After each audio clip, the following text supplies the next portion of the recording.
Well, good evening, everybody. Welcome to the DDMM YouTube channel for live coverage of Round 11 of the 2021 Legends of Club 100 and BUKC iRacing Championship racing tonight at the wonderful, fantastic, historic, good place for a championship decider. Any other words that can describe Suzuka as? That's where we are for tonight. With the GT Legends, GT Legend Championship wrapping up tonight. That is the big story. This is the 5th time and will be the final time we see the Ferrari Gt3 out in force. And it's the Evo version as well. It's actually the first appearance for the slightly tweaked and definitely improved version of the Ferrari that came out on iRacing at the start of Season 4. My name is Andrew Mather. Alongside me in the commentary box, the virtual commentary box, as ever for these events, is the other half of Double Dash Motorsport Media. And also I can now proclaim as 2021 iRacing Petit Le Mans GTE Split 13 champion, Mr. Howard Mitchell. How are you doing, mate? I'm doing very well, thanks, Andrew, and the same to you, of course, Mr. Split 13 GTE champion as well.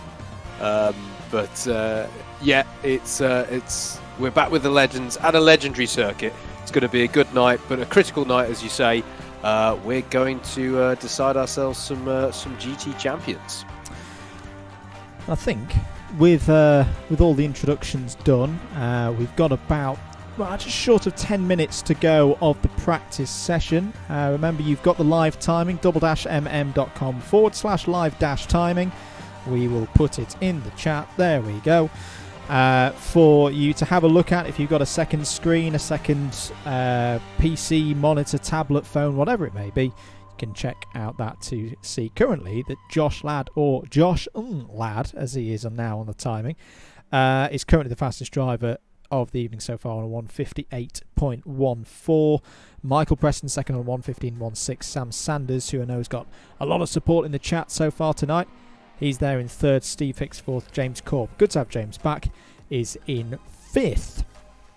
But as we say, tonight is a big one for various reasons, but we are very much focusing on the GT Legend tonight and its culmination. And prizes. We've not talked about the prizes for a while, mainly because the racing has been so good and there's been no reason to fill. But tonight we are going to have to talk about the prizes because it's putting the context of what the drivers are going for tonight. For the GT Legend winner, there are $15 of iRacing credit up for the Class 1 winner. That is up for grabs between realistically 3 drivers, which we'll come on to in a moment. And for Class 2 as well. Class 2 is already sealed up by Chris Hansen, but he's still going for Class 2 honours in the overall championship. As I say, this is round 11 out of 13, so we're really it's like the Formula 1. We are at that critical point of the season where there is not a lot of chances for drivers to get points on the board. Drop scores also now coming into play. As a reminder, this is what's on offer for the whole championship. This is all 13 rounds and the best 9 scores across those 13 rounds. Class 1 winner gets $50, a trophy, a G3 Pro professional gift pack, and an entry into a Club 100 2022 Endurance Series round of their choice. That is the same prize for Class 2 winner as well. 2nd and 3rd place in both of those classes get $25 and $10 each on iRacing.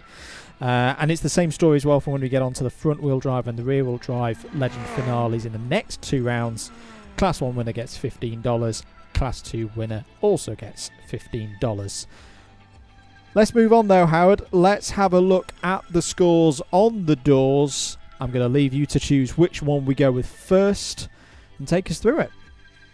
Absolutely. We're going to take a look at the... we're going to start off with the overall picture here.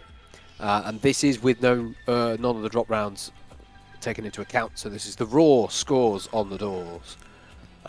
So Steve Hicks up near the top there with on the 944. Ben Bennyworth on 885. With Michael J. Preston rounding out the top 3. The one thing that this doesn't show though is the effect of those drop scores. So got to keep an eye on Josh Ladd down in 14th place, who at the moment has the strongest best 9 scores. We haven't seen him at as many rounds is the significant thing to bear in mind there.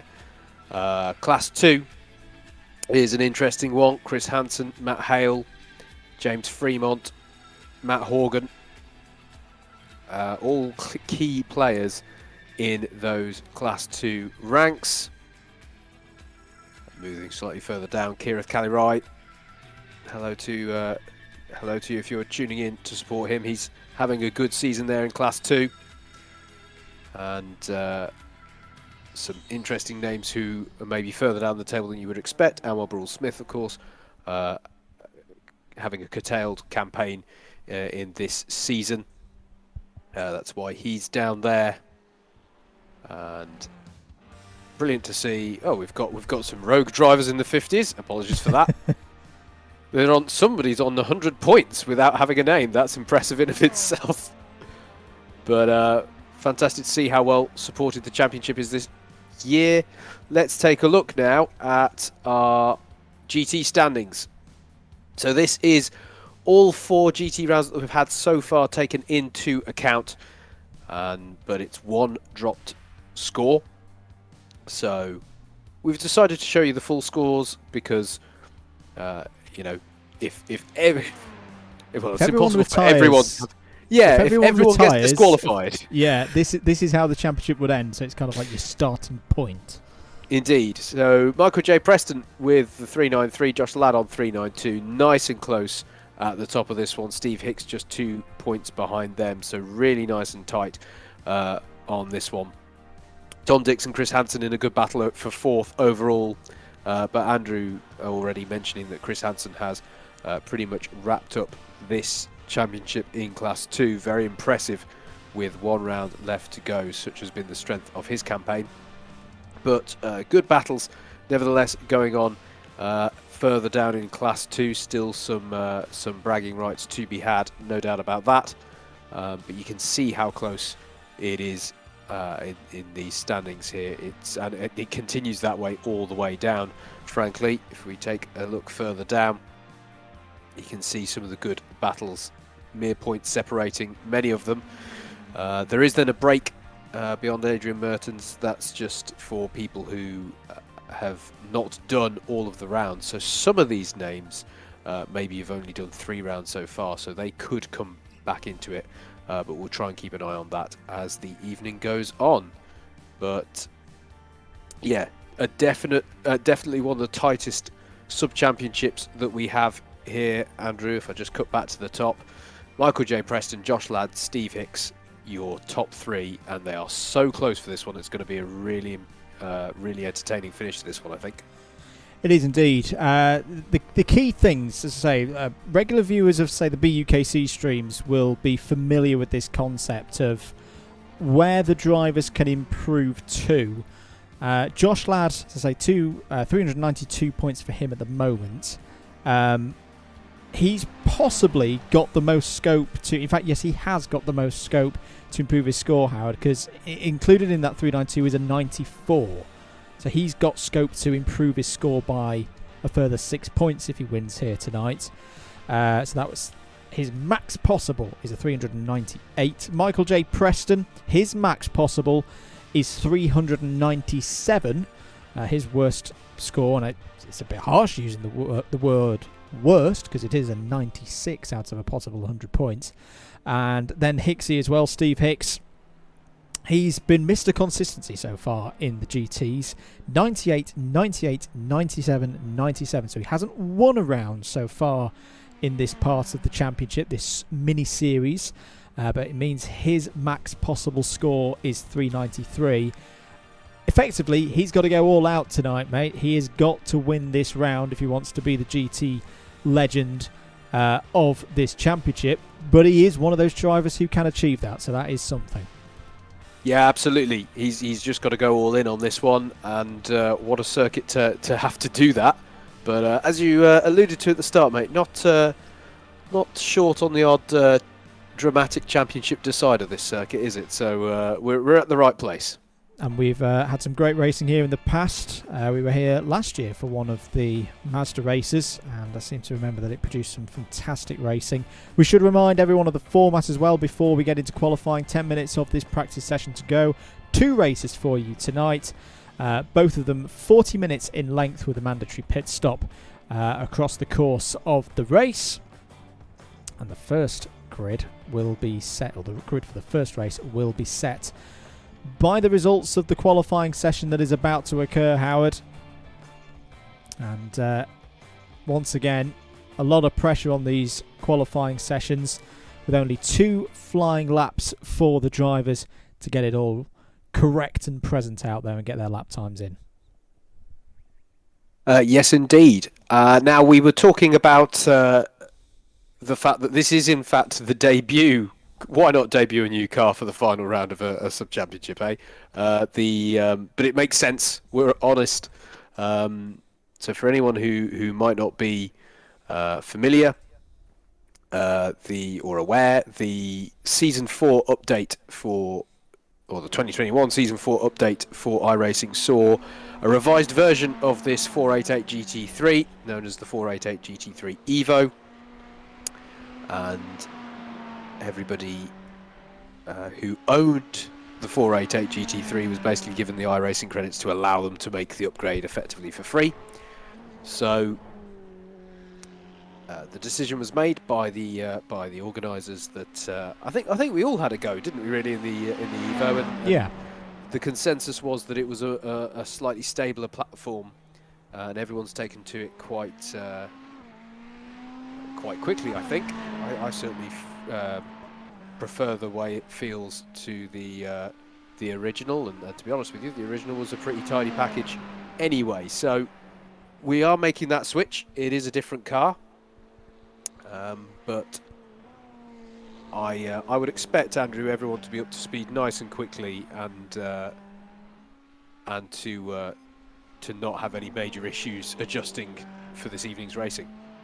Yeah, I'd expect so as well. And a good opportunity tonight. Obviously, we're coming off the back of a special event at the weekend, which was at Road Atlanta for Petit Le Mans, as Josh Ladd's, I think, warming up his rear tyres. Should explain to anyone who's new to this series, when qualifying is occurring, that is exactly what he's doing. This is interesting to see what the championship leader does to their tyres to get them warmed up. And I have seen that DW Media has been saying it's very lively on the rear on cold tyres.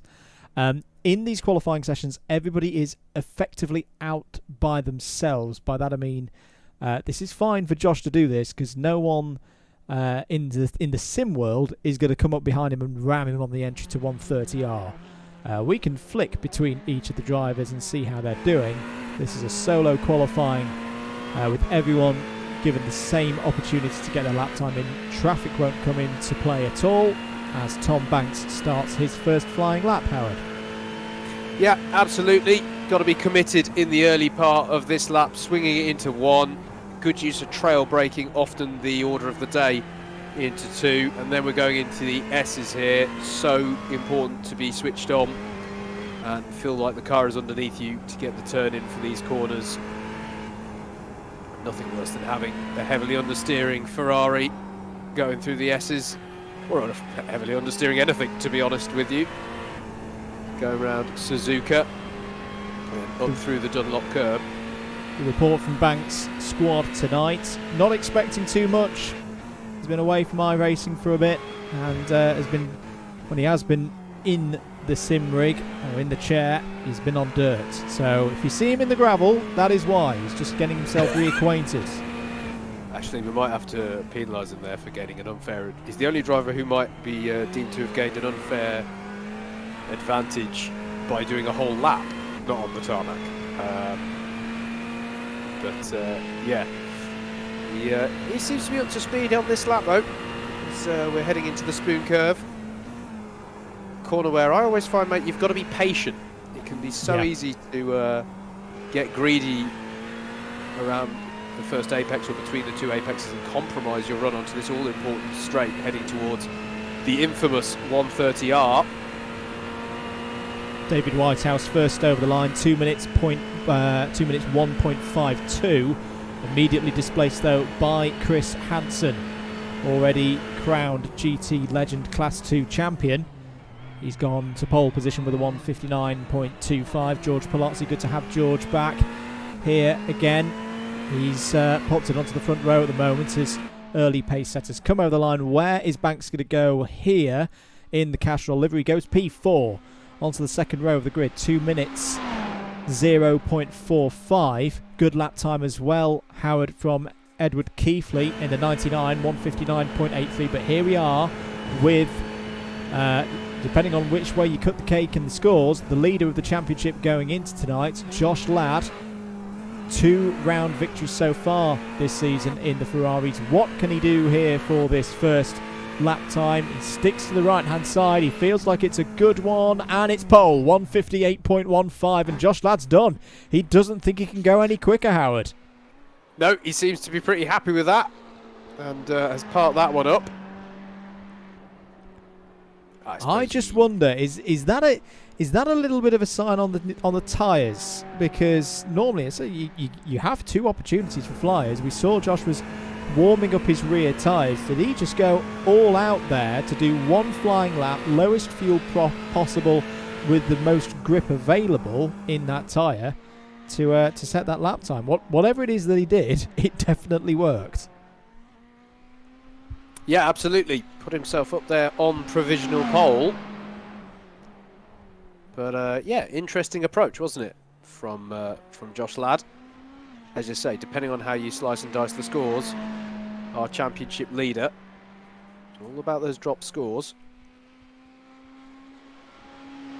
So Steve Hicks here, another one of our contenders for GT Legend 2021 tonight, and one of 2 drivers running a special livery inspired by the circuit that we're at here tonight. You'll see Simon Young, the number 20, in the same paint job. And so far looking good for Steve. As I say, he's been on the podium every single time we've had these Ferrari GT3s out this season. He's the only driver who can actually claim that. That being the overall podium, of course. Round the final corner. Trickier than it looks. Across the line, where is Hicks going to go here? He's going to go into the second row of the grid, Howard, because Sam Sanders has put in a good lap time. He's gone on to the front row of the grid for race 1 as things stand with a 1:59.07. Good lap times also coming in. Alexander Cobb in the 111. Had a bit of a baptism of fire at Zandvoort a few weeks ago for his first appearance in this series. The Class 2 driver clearly on top of things here at Suzuka. Third row of the grid for him at the moment. Yeah, absolutely. Very impressive stuff there. And yeah, some of the drivers who are maybe joining this championship slightly later on in proceedings in the season, Andrew, definitely with the potential to be disruptors, aren't they?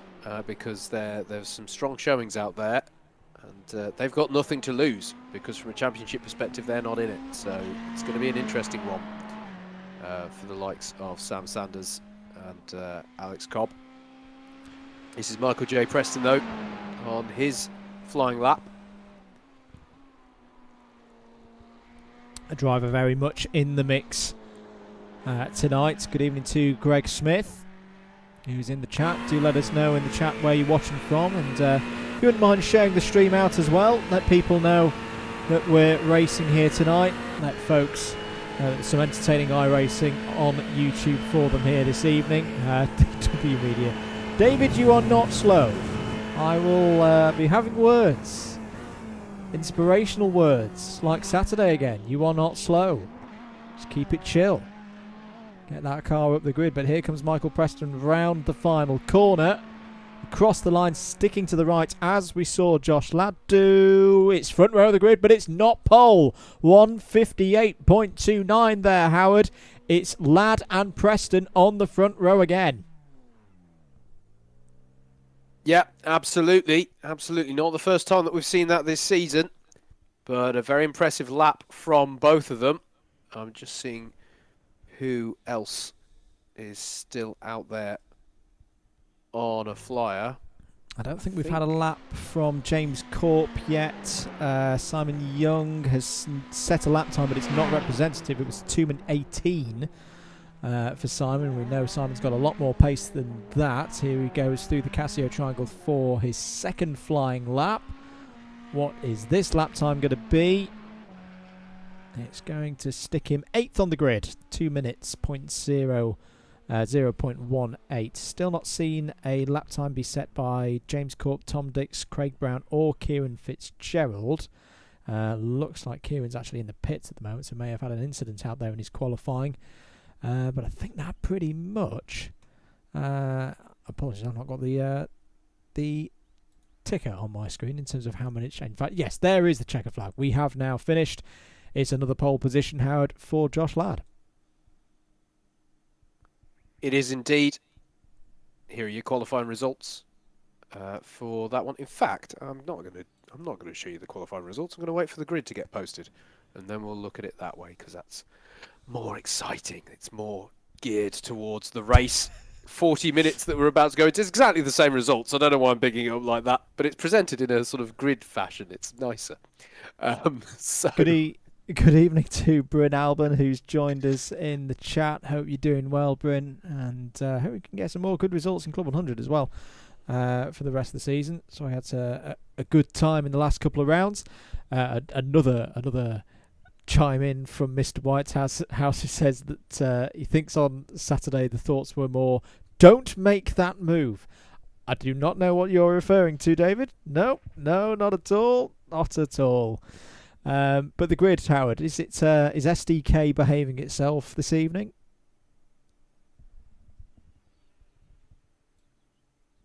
I'm going to take the silence. That's a no.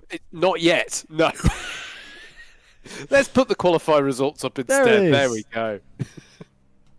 So Josh Ladd, your pole winner, just a 10th clear of Michael Preston. Another fantastic qualifying from Sam Sanders there. Third on the grid. Chris Hansen, top of the Class 2s. I nearly said P2s then. Petit Le Mans on the line. Fourth on the grid, remember. Red number boards are your Class 1s. Blue number boards are your Class 2s. Steve Hicks, solid again, 5th on the grid. Alexander Cobb, great qualifying there, 6th on the grid. Ed Keefley and Simon Young on row 4. George Palazzi and Kirath Kalirai making out the top 10. Tom Banks and Jack Jensen on row 6. James Fremont, David Whitehouse, row 7. Andrew Dawson and James Corp on row 8. Tom Dix and Kieran Fitzgerald on row 9. Craig Brown finishes off the 19 runners in this race. And it looks, Howard, like we are just about ready to go here for the portion of the warm-up lap.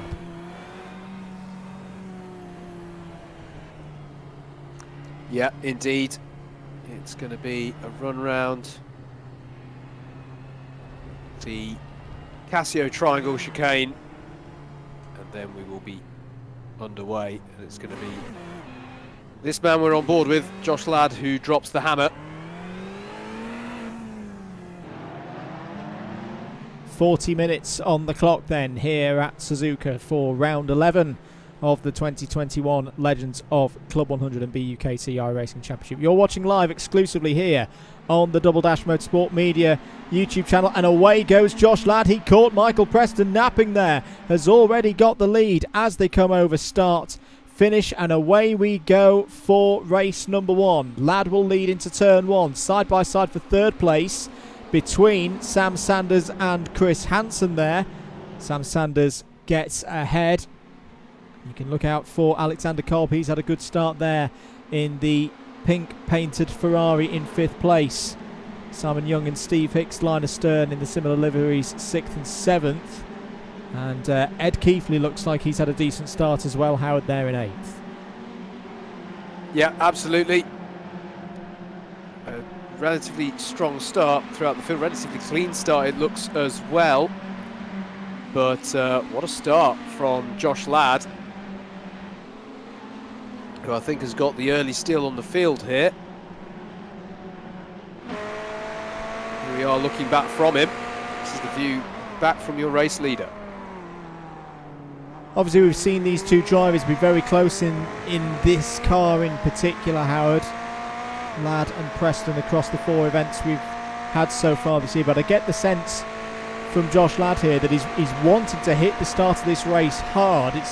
It's a bit of a slipstream circuit, this one here at Suzuka, and is he thinking get away from it and leave Michael Preston into the clutches of the likes of Sam Sanders, of Chris Hansen, who've got nothing to lose here tonight? It's not a bad strategy call if that is the way he's playing it. One bit of news though, it does look like Tom Dix is already out of this one. He is not going to be taking any further part. Yeah, there was some question over whether Tom Dix was going to be able to race here tonight. Very serious situation.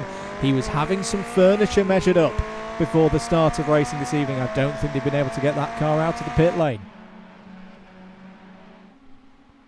And there's a choice of words I never thought to be saying on the commentary. Anyway, end of lap number 1. Josh Ladd leads. Michael Preston second. Big third sector there from Preston. He's got a bit of a gap over Sam Sanders in third place. Chris Hansen running a new livery tonight there in fourth. Alexander Cobb trying to go with him in fifth. Biggest mover at the start of the race though, Howard, James Corp up 5 positions and is already into 11th, 98 on the move. Yeah, indeed. Here he is. He's got a bit of a chase though to catch up to Jack Jensen ahead of him. Yeah, man on the move in the early phases. Craig Brown also up 5 positions, having started at the back of the field. So watch out for Craig there. We had a great round at Spa a few weeks ago. Good little battle in the Class 2. Yep, sorry mate. Class 2 battle going on here between James Fremont and David Whitehouse. Both two drivers who have been supporting the Class 2 ranks as Whitehouse is bold on the brakes into the hairpin, and I thought that one might have ended in contact, but after the fact we could actually say judged to perfection there. My goodness me, James Fremont thought he was going to be like those GTDs at Petit Le Mans. No, I'm going to stop now. Anyway, here's a battle between Ed Keefley in 8th place and George Palozzi in the Alpha Tauri livery. George just settles in there. Oh, got a little bit wide through 130R. That was actually well saved. That could have been a bit of a nasty one for George. Goes defensive into the Casio triangle to not allow Jack Jensen in the number 52 the opportunity to get down the inside. And he holds on to 9th place. Yes, indeed. Here is James Corp, though, on the tail of Craig Brown. These are two of our big movers in this race so far in the early phases, and it looks like Corp is going to go up one more, take himself up into 12th place. It looks like someone maybe had a bit of a lock-up there into turn 2. Yeah, very easy to get your braking points wrong around this circuit. A lot of corners with fast entries but tend to tighten in the middle part. Can encourage a mistake from an unwary driver. Here we are on board with Alexander Cobb, looking back at in 6th place there, Steve Hicks. And for Steve's GT legend hopes here, Howard, I get the feeling he needs to get a move on. He needs to try and get up towards where Ladd and Preston are. You can see the opportunity of winning that title slipping away already. Yeah, absolutely. This is critical stuff for Steve Hicks if he wants to, as you say, take the fight for this championship. Should remember we've got pit stops to come into play, so it's going to be interesting to see when the drivers opt to do that. And we have seen different strategies work across the course of the season, but Hicks seemingly happy at the moment to just sit in behind Cobb at the moment. Has a half look down into the Casio triangle, but simply not got the level of overspeed required to get that move done, and settles in for another lap. Looks like we've lost another runner in this one. Andrew Dawson went into the pits and has retired from this one. Here goes Hicks down the inside of Cobb, though, trying to look into turn 1. Cobb gives him room. A lot of racing respect between these two, and through goes Steve Hicks into 5th place. Yeah, and a thanks from him on the chat, because I think he knew that, as you say, it's crucial that Cobb gave the racing room there. So good stuff there, and that is Steve Hicks up to 5th place. You're watching live coverage of round 11 of the 2021 Legends of Club 100 and BUKC iRacing Championship. Andrew Mather and Howard Mitchell on commentary duties for you tonight. And this one does seem like it's settled down fairly quickly, Howard, into a rhythm for the drivers out there. And everyone keeping the powder dry, at least in this first opening quarter of the race. Yeah, I think they understand it's a slightly longer affair, this race. Back here with a good battle here, Edward Keithley chasing that battle between Fremont and Whitehouse. And Whitehouse, Andrew, in a difficult situation here because he wants to attack, but he can't go all in and mess up because he'll fall to the back. Yeah, still a long way to go. Great livery on Keithley's car there. That's a proper throwback to years in Formula 1 past. These three, yeah, there is a bit of damage. In fact, there's damage on George Palozzi's car there. The wing is not straight, ladies and gentlemen, and we all know that is a problem in iRacing. On board now with Craig Brown, who of course scored a very good result. In fact, it was a race victory at Spa last time with some brilliant work in the reverse grid race. And looking back there at Palozzi, yeah, even with a slipstream, George Palozzi can't close up to Craig Brown at the moment. Yeah, sporting the IndyCar spec rear wing for that Ferrari, I think, mate. Yes. There will be a fast repair at the pit stop. Oh, it's round the outside. Beautiful move from Craig Brown on Tom Banks there. That's a fantastic overtake, and that's good for 10th. That's 9 positions gained for Brown now. He becomes the biggest mover of the race so far. Back with our leaders though, Michael Preston and Josh Ladd doing their thing again, aren't they, mate? They are 3 seconds clear of the next competitor out there on circuit. Yeah, and just to give some context here, Steve Hicks is already 7.5 seconds behind these two. So, albeit he is in 4th place, so on for some good points. But with regards to what we were saying at the top of the stream, that Hicks really needs to take the fight to these two, it's going to be difficult for him to do that in the remainder of this race. It is, but there are still points to be had for the mains championship as well. We very much will be counting drop scores. As here's David Whitehouse, and there's someone spun off there on the inside of Spoon Curve, but Whitehouse and Fremont are going to be side by side. It's George Palozzi who's gone round, so the Southampton Motorsport driver in trouble there. Side by side between Fremont and Whitehouse into 130R. This is the scariest corner of the circuit, and through goes Whitehouse. Brilliantly done, brilliant positioned, and that's 12th place. Yeah, brilliant stuff there from Whitehouse. Bold move. It's going to need to be a bold move here from Michael Preston if he wants to take the lead from Josh Ladd. We have had one person calling to the pits, which is Ed Keithley. That's why he's down there in 17th place. So he's gone for an early stop.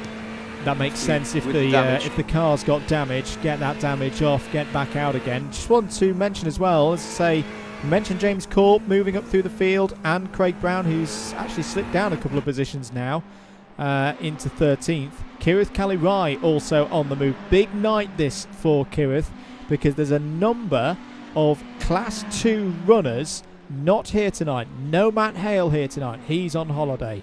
Who else have we not got? No Murray Adams here tonight. So this is a big opportunity for Kirith in the race for points in Class 2 in the overall championship to get a big haul of points on the board. Matt Horgan also not here tonight. I've also just noticed bad trading paints. No Team Rock livery on Kirith's kart tonight as Chris Hansen goes through. Don't worry, chat, we will try and get that fixed in due course. All cars might go white for a second or two. Never mind me. This is a good solid run from Kirith so far. He has got James Corp though all over his rear axle now. Kirith is streaming tonight. Oh, into the wall! Into the wall, there goes Kirith and James Corp, and over. Over goes Kirith Kalirai. And I just wonder, did he squeeze over a little bit there, Howard? That looked a little bit too tight, but James Corp was alongside. Yeah, absolutely. Oh, and we've got a dramatic moment here in Spoon as well for David Whitehouse. So also quite a few incidents going on. And we've got more damaged rear wings out there as a result, Andrew. Yeah, and I think some of these drivers have got to come into the pits as soon as possible to get that damage off. And a lot of, as I say, a lot of drivers coming in. Kalirai is in. Corp is in. James Fremont is in as well. I imagine David Whitehouse will pit. Also, 12.5 minutes of the race gone. So these are very early stops for these drivers. Oh, look at this! This is like a meeting of broken rear-winged Ferraris here at Suzuka. Some of these are looking a little bit second-hand.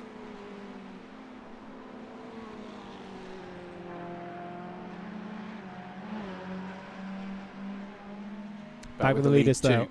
Yep, sorry. Ladd and Preston. And Preston doing, as we've seen, at several points so far this season. He is keeping Josh Ladd on his toes here. Two very strong drivers on iRacing. We've had fantastic 2021 sim racing years.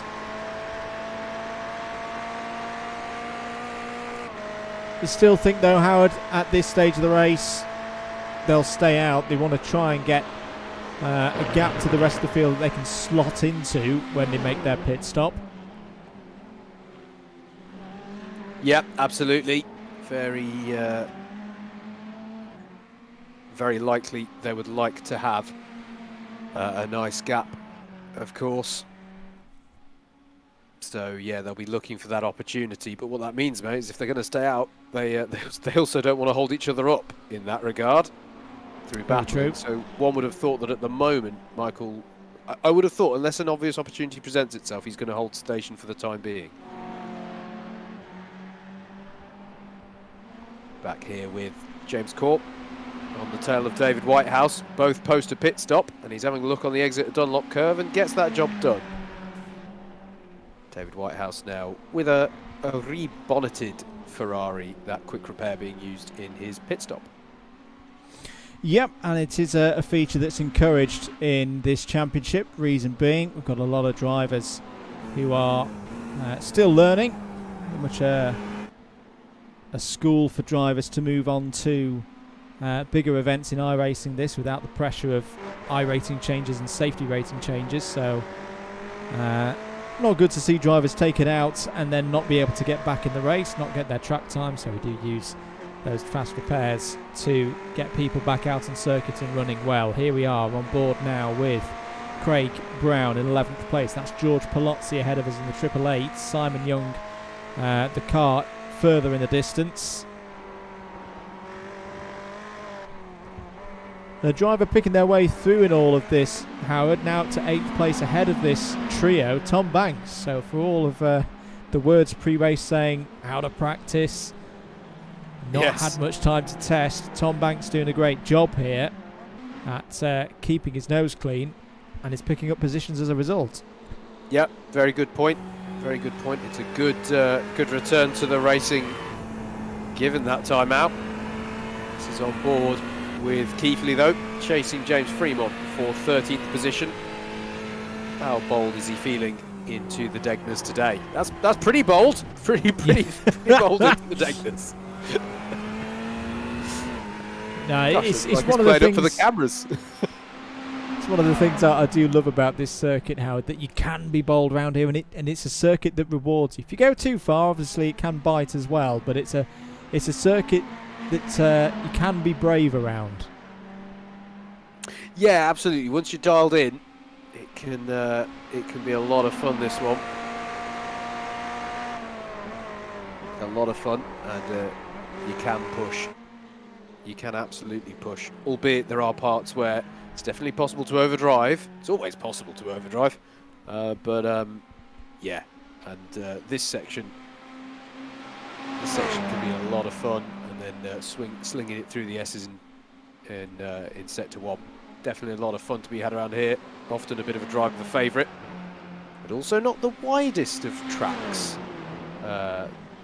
in iRacing. So you do have to give each other racing room. If you're enjoying the coverage of the race and you want to see more of this nature, we've got plenty coming up over the next few weeks. Do make sure you've clicked that subscribe button as we push towards 500 subscribers as well. It's round goes Simon Young, well avoided by Craig Brown. That was into Degner 2. And Simon Young in a difficult position now. Can he get it round? Oh, he's going to graze the wall. That's going to injure the splitter a little bit. And he's got going again. He's only lost a couple of positions. And it's so easy to do there into Degner 2, Howard. I imagine Simon just got a little bit wide, a bit too much speed, maybe a downshift attempt as well. And that was enough to pivot the rear of the car round. Yeah, he's in luck, quote unquote, in that he hasn't reported to the pit lane yet, so he can just take the quick repair on his pit stop. But yeah, and he was also lucky in a way that there was such a large gap behind him as well, which meant that he had some clear room to navigate his way back onto the circuit. But yeah, he's got to safely get himself back round to the pit lane first. But yeah, heart in the mouth moment there for Simon Young. He'll not be wanting to do that in a hurry. But it is a section where you're asking a lot of the car into that second Degner. In fact, through both the Degners, it's a lot of the old braking hard and the turn in. It's not unusual to see mistakes in that part of the lap, and understandably, Simon Young decides now is a good time to go into the pit lane. Yeah, Simon comes in then, and we cut back to the battle between James Fremont and Ed Keefley here over 13th place. Kirith Kalirai there in 15th. He is running the Team Rock livery, but for some reason Trading Paints is just not wanting to show it, which is very annoying for us here in DDMM HQ. My Trading Paints doesn't want to do it either, interestingly. So. Boo. Anyway, these guys have all stopped, and will be looking to get themselves a decent grid position, I feel, Howard, for the reverse grid race, whilst also maximising the number of points that they can get from this first 40-minute endurance. As Keithley has a little look at the inside there, and Fremont, you need to have a lot of overspeed through the S's to get a move done in this portion of the circuit.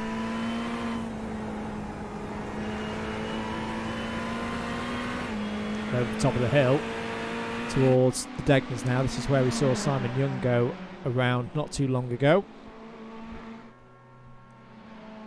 Sam Sanders onto the pit lane. Yeah, major activity at the front of the field, and this is the first of our leaders, Howard, going for their first stop. Yeah, and one wonders, is this a point if you're Michael Preston, Andrew? In fact, yeah, the gap is as close as it's been for a number of laps. Is this where, as Preston, you start to ramp up the pressure? As you know, you both must be heading towards the pit lane soon. Yeah, or it's I wonder what has been done with the fuel saving, if any at all, by either of these drivers. You get the feeling that this one's going to come down to who gets the required, who gets their fuel calculations right, as Sam Sanders re-emerges out on circuit. Where has he come out there? He's just come ahead of George Palozzi and behind Craig Brown. So yeah, these two, side by side between Keefley and Fremont almost as they go into 130R. Well defended by Fremont there. But on the basis of that, Howard, if Sam Sanders has got his calculation on fuel correct, and we assume that Ladd and Preston will do likewise, but he is closing at the moment, less than 4/10 now. They're going to come out just ahead of Craig Brown there. It's not too bad a spot to be in. No, going to be interesting to see how it all pans out. Steve Hicks pushing hard in that, what is at the moment 3rd place. But can he get himself any higher up in the second half of this first race of the evening? 2 for us to bring you tonight. And we are now, as I say, in the second half of that first race. Something that I've not often said so far this season in Class 2, Chris Hansen has lost the lead in Class 2. Alexander Cobb, on his 2nd appearance in this championship, doing a fantastic job in that 111 Ferrari, is up to 4th place overall. And if I can do my maths correctly, I think he's got actually quite sizable lead over Chris Hansen, as there was a spinner in the background there. Didn't quite catch who it was. It may have been Kieran Fitzgerald, as Kieran Callie is closed in now. Yes, it was Kieran Fitzgerald in the number 56 in the Alitalia livery. Well, I hope my flight with Alitalia goes a little bit better than that last lap that's happened to Kieran. Some more pit lane activity. Chris Hansen is in. Looks like James Corp is in as well. In fact, Chris Hansen is in and is not moving very quickly out of the pits, Howard. Is there a problem there? He's lost a lot of time. Yeah, something not going well for Hansen's race effort for definite. I mean, he does come into tonight, ironically, as far as our maths makes out, he has already wrapped up the GT Mini Championship, but of course, still points on offer in the overall championship, mate. And yeah, drama for him. Right, so this is the key point of the race to decipher where everybody's going to come out. This group of 3 are going to close in on George Palazzo. Here comes Kieran Callie down the inside of James Fremont. Can he get the move done into turn 1? Yes, he can. That was a good move. That was like Kimi Räikkönen in 2005. Good reference. Was it 2006? 2005. Which is the one he did on Fisichella? 2005, I want to say. Oh, big slide for Michael Preston in the pits. I get the feeling that that was a last-minute call from Michael Preston to go into pit lane. Now, let's watch how long the number 19 sits in the box. This, I feel, how it is what will determine this race. We've seen this a little bit on the GT Sport races in recent weeks in the Club 100 esports community. Michael Preston needs to get this right.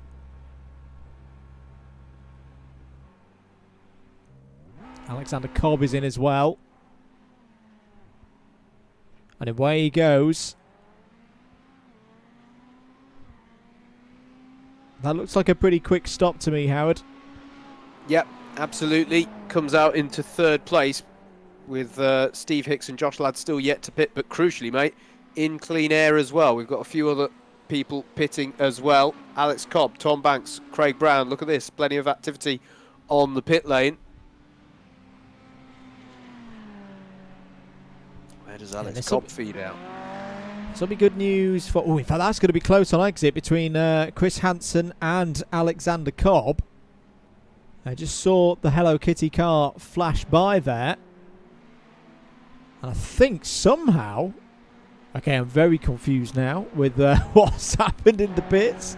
Because Chris Hansen is now, who we said we didn't think had a particularly quick stop, has emerged out ahead of Alexander Cobb, retakes the lead in Class 2. Yep, that might have been. I think that might have been a problem in comms for that one, because otherwise, Chris Hansen has just set a world record around Suzuka, I think.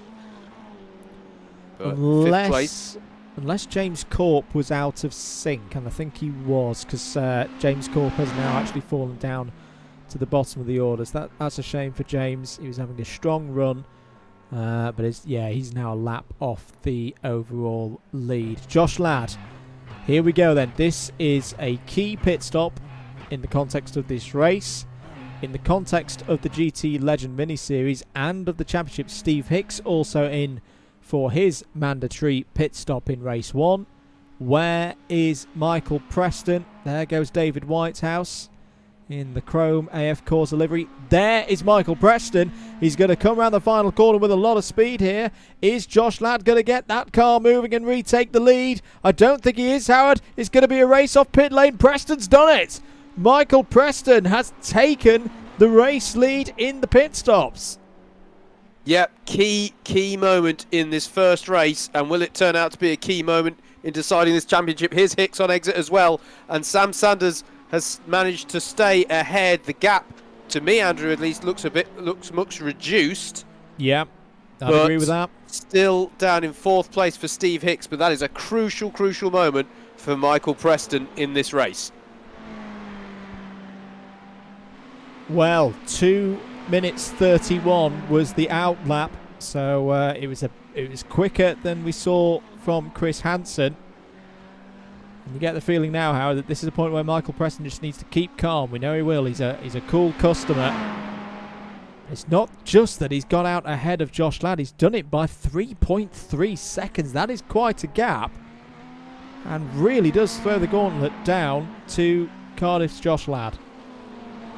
Yeah, absolutely. It's gonna. This is a fascinating one. Incident down at turn 1. Ed Keithley's involved, and there was another car in there as well. I think it might be Tom Dix, actually. I think Tom Dix re-emerged on circuit. Who's the Iron Brew car? Yes, it is. So Tom Dix has got his furniture measured up and got out on the circuit and had an incident. Well, there we go. Maybe he'd got very wired on a lot of Iron Brew. Who knows? About 3/4 of the way through this race then. Here's your battle for 10th. George Palozzi and Kirith Kalirai. This has been a good response from Kalirai after the incident with James Corp earlier in the race. This is not just over 10th place, it's over 3rd place in Class 2 as well. Can Kalirai find a way through?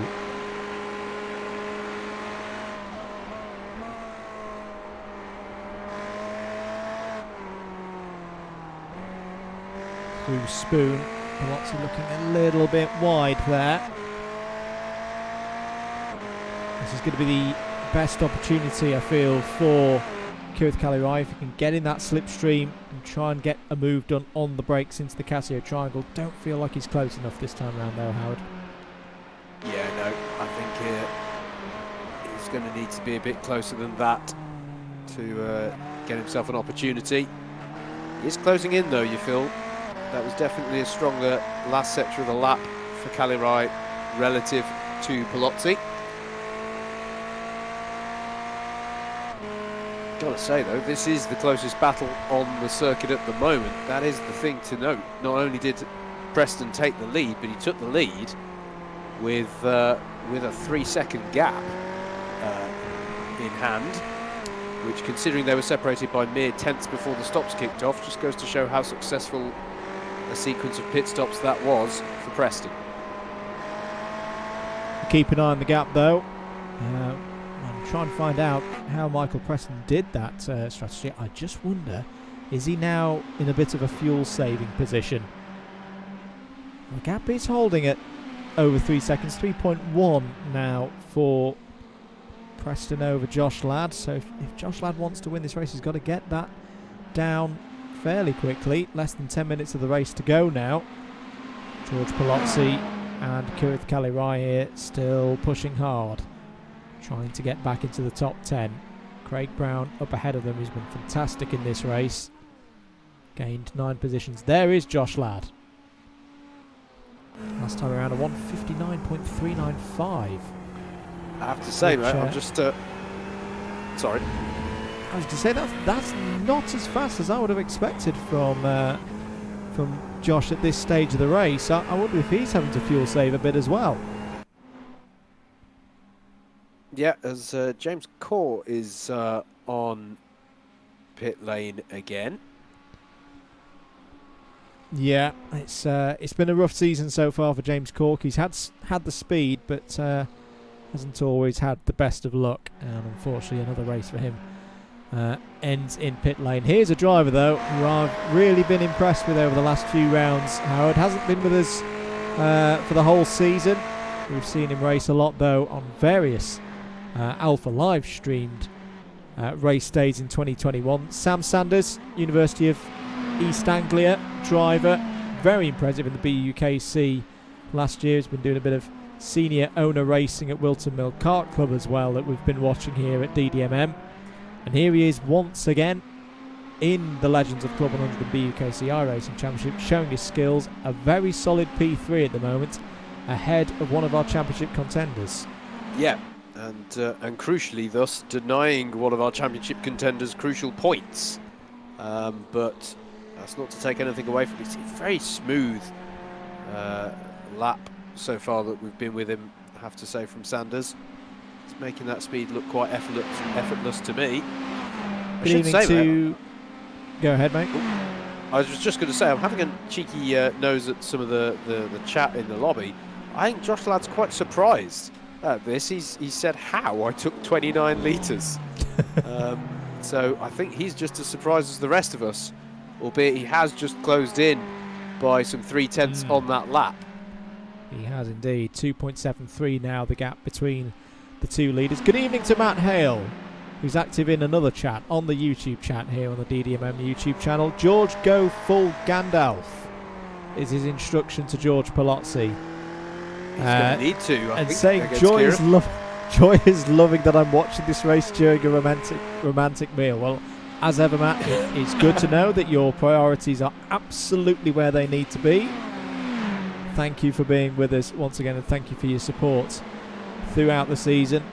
Of course, we're talking a lot tonight about the GT Legend Championship and this season as it gets to its climax, on offer for the winners in the overall championship, in both Class 1 and Class 2. The $50 iRacing credit, the trophy, G3 Pro Professional gift pack, and the round entry to a Club 100 2022 endurance race. Big thanks to our supporters of the championship, G3 Pro and Club 100. And oh, we've reached that point of the evening, ladies and gentlemen. Good evening, Matthew Graham, who is just here to call Michael Preston slow. Is he still being caught? He's not. He's pulled out another couple of tenths. Yeah, he's holding around. He's holding around 2.7. But there we go, Michael. If you're listening, Matthew Graham has just called you slow. This is an important one here, mate. Steve Hicks closing in on Sam Sanders. One gets the feeling that if he's going to keep himself in with a shout, Hicks needs to get by before this race is done to maximise the points available to him. Yeah, it's out of his control now. He would need something to happen to both Preston and Ladd in the second race. Look, bear in mind, that is going to be a reverse grid race, so it is entirely possible that such a thing could occur. So he's still got to keep that chase on, and well, it's maybe not the most sportsman-like sounding thing, but perhaps hope for misfortune for his rivals in the reverse grid race.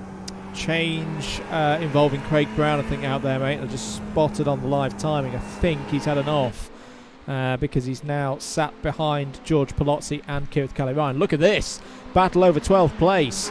James Fremont in the lead of it. Ed Keefley in the yellow car just behind, and I think Simon Young's involved in this as well. No, in fact, no, it's the Tom Dix car. That is 12 laps down, but having fun nonetheless. And why not? That's what we're here for. Simon Young still circulating, by the way, in 14th place. He'll have a good grid position for the reverse grid. And we'll maybe be looking for a similar opportunity to what befell Craig Brown about a month or so back at Spa.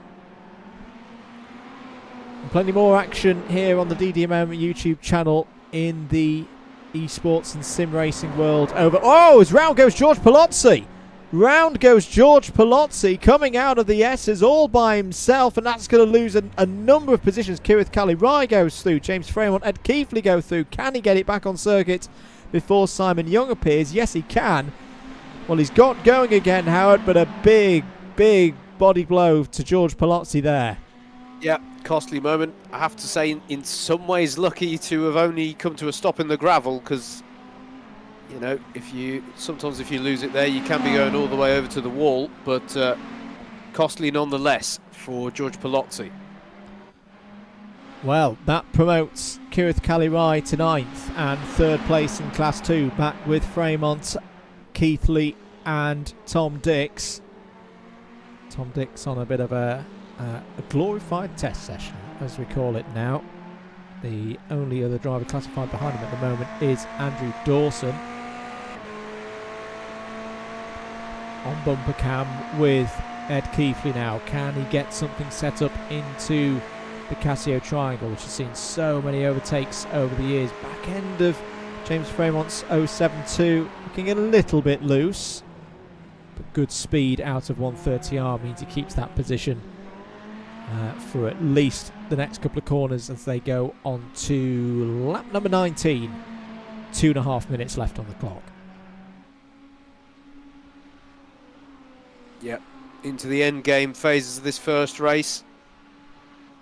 Still another 40-minute race to come, don't forget. Clear damage on that rear wing for Edward Keefley, but doesn't seem to be dampening his appetite to go for a move, does it? And also, it's worth mentioning, still got this battle between Sam Sanders and Steve Hicks, and this one is important. Sam Sanders might not be having a dog in the fight for the championship, but Hicks certainly is. Yeah, and Sanders feeling the need to go defensive into 130R's, got good speed off it though. No opportunity for Hicks to go through there. The leaders, I think maybe onto their final lap now, but we'll hold that thought for a moment, because here comes Hicks, who got a great run off the final corner.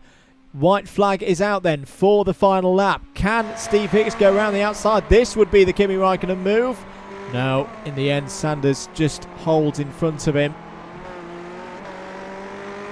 Going to the S's once more. 3.3 seconds the lead. There's a slow car in the middle there, and there's contact with Sam Sanders. I think it's Kieran Fitzgerald who's had the problem there. Through go both of the drivers. That was pretty well dealt with by Sam Sanders. I'm pretty sure there was a touch there, but it doesn't look to be too much damage. No, I think Sam Sanders got away with that one. But yeah, dramatic moment. As you say, further up the road, Michael Preston needs to just pilot this one home. You can sense the pressure here that Steve Hicks is putting on himself. He needs every point he can get. And right now, that means getting past Sam Sanders. Well, the one thing it will do, it will consolidate his position in the top 3. Especially with Tom Dix not having the kind of race that he would have planned for, but we'll have him there in race number 2. Out of Spoon for the final time. Oh, a little bit wide there from Sam Sanders as the checkered flag is out. Michael Preston is about to come over the line to take a brilliant victory. Here he is. Michael Preston takes race 1. A huge victory for the team. The driver is off is Hicks. Hicks is in the wall. Hicks is bounced back out of the circuit. He must have given it full gusto through 130R to try and get that 3rd place. It didn't work out for him. 2nd place goes to Josh Ladd. 3rd place will go to Sam Sanders, and Steve Hicks with a battered Ferrari finishes there in 4th. But what a victory for Michael Preston. He's had 2 round victories so far. They've both been in the Ferraris so far this season at Montreal and Spa. Is Suzuka going to be the hat-trick? tonight. Here, still battles going on. This is the battle between Keithley and Fremont over 11th place. Chris Hansen has come home, finished in 5th place, got the win in Class 2. Alexander Cobb follows home in 6th place overall, 2nd. Tom Banks is going to take a brilliant 7th place, considering he had very, very minimal practice. We're still here with Ed Keithley at the back end of Fremont. Oh, he's spun! He's gone! Last run through 130R, the back end of the Ferrari breaks away, and after all of that pressure that was suckered up by James Fremont, he's dropped it on the last lap. Ed Keithley gets 11th place, and a huge sigh of relief when he saw the number 72 go around, that he didn't get collected there, Howard. Yeah, that was luck all around there for Ed Keithley. But dramatic finish to the race. I've got to say, you know when like a toddler falls over, but they're so bouncy toddlers that they just don't feel it. I feel like I just witnessed Steve Hicks do that in a Ferrari 488 Gt3 Evo. He just sort of carried on, really. Good effort all round there from Hicksy, and gave us a show for the end. Well, that was a bit dramatic. That was a very dramatic way to finish the race number 1. We're going to have a 10-minute warm-up / break now, and a little bit of a break on the commentary as well. We'll be back very, very soon with more action here at Suzuka for round 11 of the 2021 Legends of Club 100 and BUKC iRacing Championship.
Welcome back, everybody, to live coverage of round 11 of the 2021 Legends of Club 100 and BUKC iRacing Championship. Andrew Mather and Howard Mitchell on commentary duties for you this evening here on the DDMM YouTube channel, and we're getting ready for race number 2, the reverse grid race, here at Suzuka in the Ferrari GT3s, the 488 Evo version.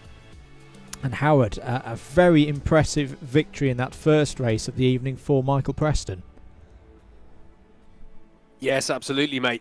Surprised us all, really. Not least Josh Ladd, who I think was rather surprised to come out of the pits some 3 seconds behind him. But what can you say? Michael Preston judged it brilliantly. But the key challenge, mate, is going to be in this reverse grid race. We are going to have all of our championship protagonists coming through from the back, and I'd reference back to one of the points I made earlier. It's not the widest track that we go to, and the S's does not provide the most immediate opportunities to make up ground at the start of a race when you're on lap 1. So it's going to be an interesting one for those trying to come through from the back, and that's why we love the reverse race. Absolutely. Streamlabs, apologies, has been getting a little bit raucous in the chat as ever, banning people for using full stops. Unbelievable. As Michael Preston goes through a mighty spin there out of Spoon as the checkered flag comes out. That's got to stop. It's, you know.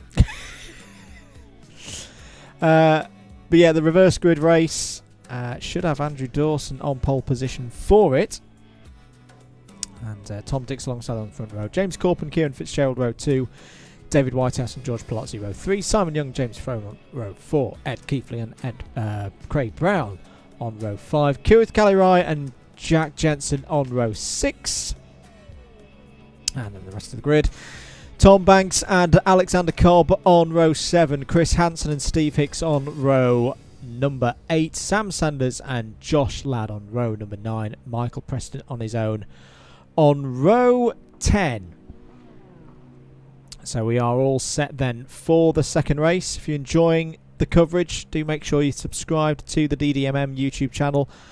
More of this coming up in the weeks to come. I tell a lie. There is some more esports sim racing next week. It'll be GT Sport next week on the Tuesday night. In fact, 2 rounds of GT Sport the next 2 weeks on Tuesdays, and then the following 2 weeks on the Wednesdays it'll be rounds 12 and 13 of this championship. All the more reason to make sure you've clicked the subscribe button, tapped that notification bell, so you get all the latest updates from us here at DDMM. But Howard, the cars are on the move for the start of this second race of the evening.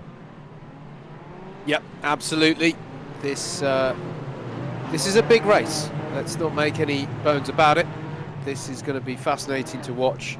Those coming through from the back, those who are starting nearer the front, what can they do by way of defence? It is possible, as we saw in the last race, it is possible to defend quite robustly around here.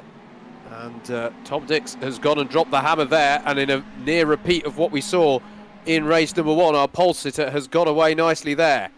Yeah, very good. Clearly saw what Craig Brown did a few weeks ago at Spa. That was a very, very similar approach to the race start, and it gives Tom Dix the lead into turn 1 on board with Steve Hicks here in 18th position.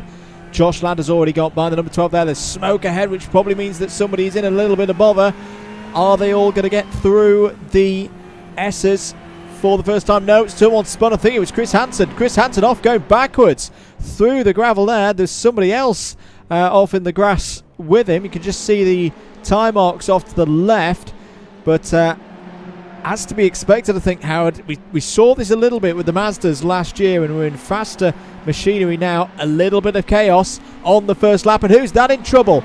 Well, that's Josh Ladd going through, and Michael Preston's in trouble as well towards the back. There was another one of it's Kirith Kalirai. Kirith Kalirai's in trouble. So a lot of our protagonists from the first race in a spot of bother, and a lot of bother, in fact, for Kirith Kalirai. That is significant damage on the front left. Yeah, that's unfortunate times for Kirith. It's going to be costly to do that, because you wouldn't, of course, choose to pit at this time. Steve Hicks putting the move on Kieran Fitzgerald there. And Sam Sanders is going to follow through. Well, that is a big first lap. Can often be thrown up by the reverse grid race. Here we're having a look at David Whitehouse in the 308 and George Palozzi alongside into 130R. What a move by George Palozzi round the outside, but he spins. And can he keep it under control on the runoff? Yes, he can. Well, he went all in as round goes Ed Keefley. There's chaos at the Casio triangle as they're all trying to squirm their way through. Sam Sanders has just about crept his way through all of that. Where is everybody at the end of lap 1? Tom Dix is in the safest place. He's in the lead.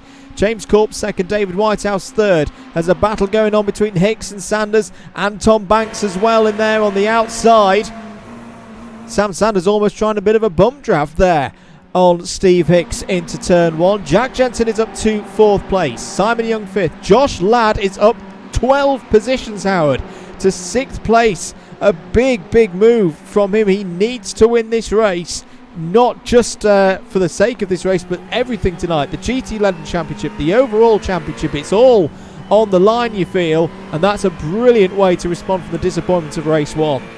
Yep, absolutely. Kirith Carey-Wright has taken to the pit lane, by the way. Michael Preston has not.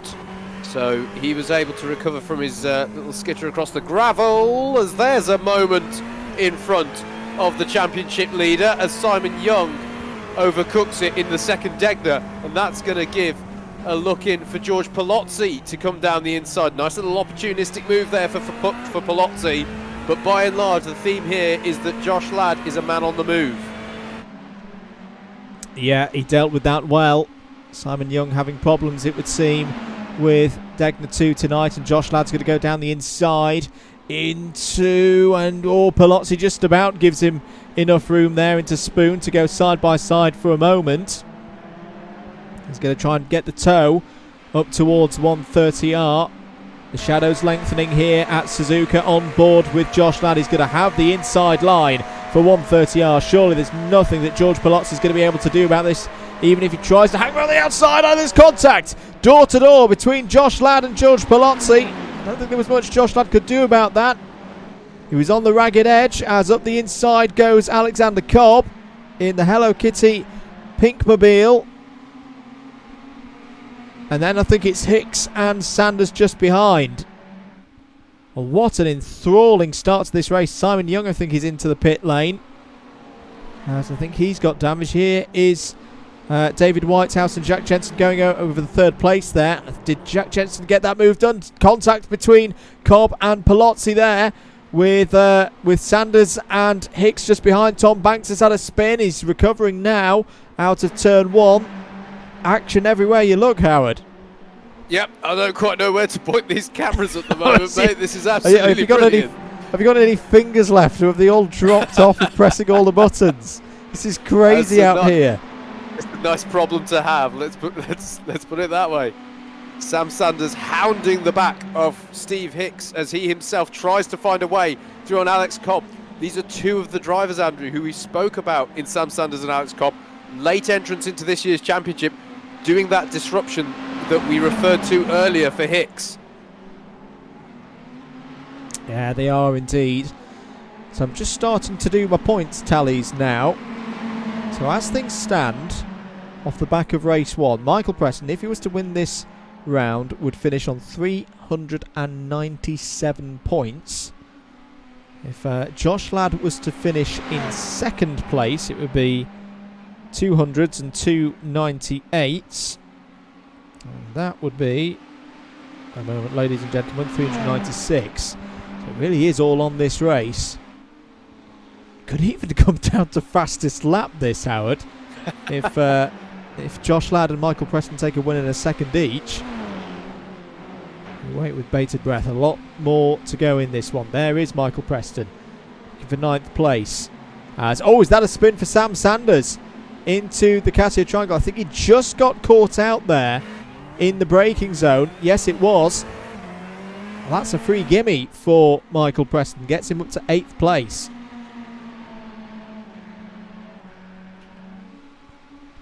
Sanders trying to recover now. He's got Kieran Fitzgerald just ahead. Stronger race so far from Kieran. Great to have him back in the series. Another driver who's coming to this looking for fun tonight. Hasn't had a huge amount of practice before tonight with this car. See, Chris Hansen is starting to recover back through the field after his spin on lap 1. Is up to 12th place. Here we are with Josh Ladd. I've just seen Josh Ladd's helmet design. Oh my goodness. Oh my goodness. That is the skill of the man as David Whitehouse goes round and just about holds it on the brakes, but he's going to have to wait a long time for a chance to recover. Has lost 4 or 5 positions. Oh, and there's more damage. Has got stuck in the wall. It's like Ricardo Rosset in Monaco 98 qualifying. He has now got going, but unfortunately, Howard, that's a lot of positions lost. Race leader off. Sorry, Andrew. Race leader yes. off. Tom Dix off in Spoon, and that's gifted the race lead to James Corp. Yeah, he's got going again now. But yes, James Corp will lead this race. Can Tom Dix get it back on circuit smoothly? Yeah, just about. Through goes Josh Ladd. That's another position for Josh Ladd. Yeah. And look at this behind. The Southampton boys are going at it. George Palozzi and Michael Breton. Surely there's got to be team orders here. Yeah, George gets the message. Tom Dix is wall riding up towards 130R, just keeping out of everybody's way. That was definitely a case of George, Michael is faster than you, and he yields that position to his team leader. Absolutely. Plenty of drama still in this one, isn't there? As Tom Dix tries to nurse his car back to the pit lane. I'd take the old style Formula 1 pit lane, to be honest with you. Yeah. Yeah, broken track rod, obviously, on Tom Dix's car. And he has managed to get it back to the pits, which is a pretty good piece of driving in the circumstances. So there is George Palozzi. Now, George Palozzi holding up Steve Hicks here. They're doing another good bit of teamwork between the Southampton drivers. Allowing Preston to get up the road. Focus on trying to catch Jacques Jensen and Josh Ladd, who's now scored in 2nd place.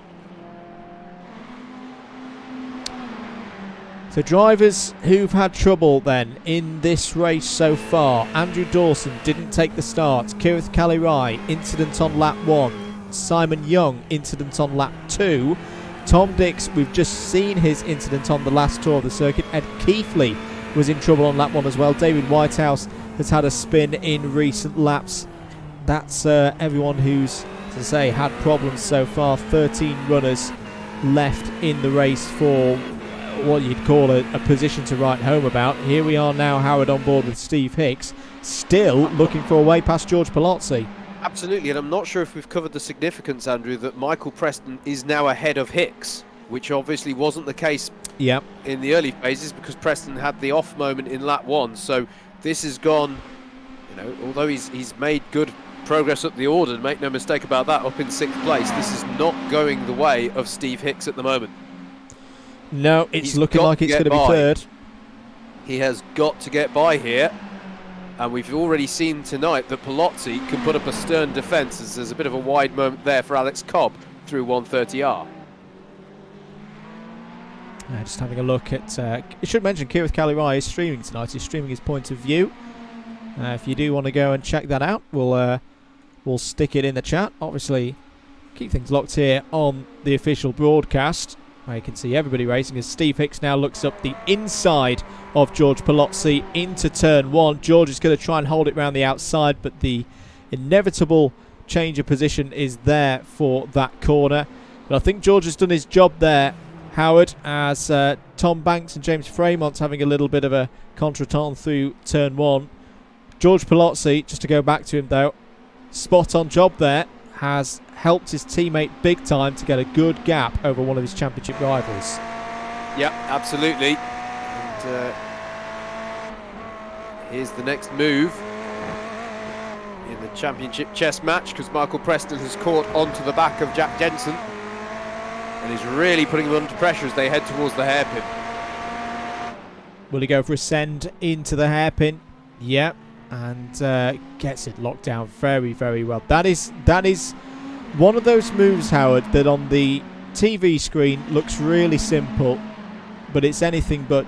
It's so easy, especially as you're coming off that slight right-hander, to snatch a break, get it wrong, go wide, but that was perfect from Michael Preston.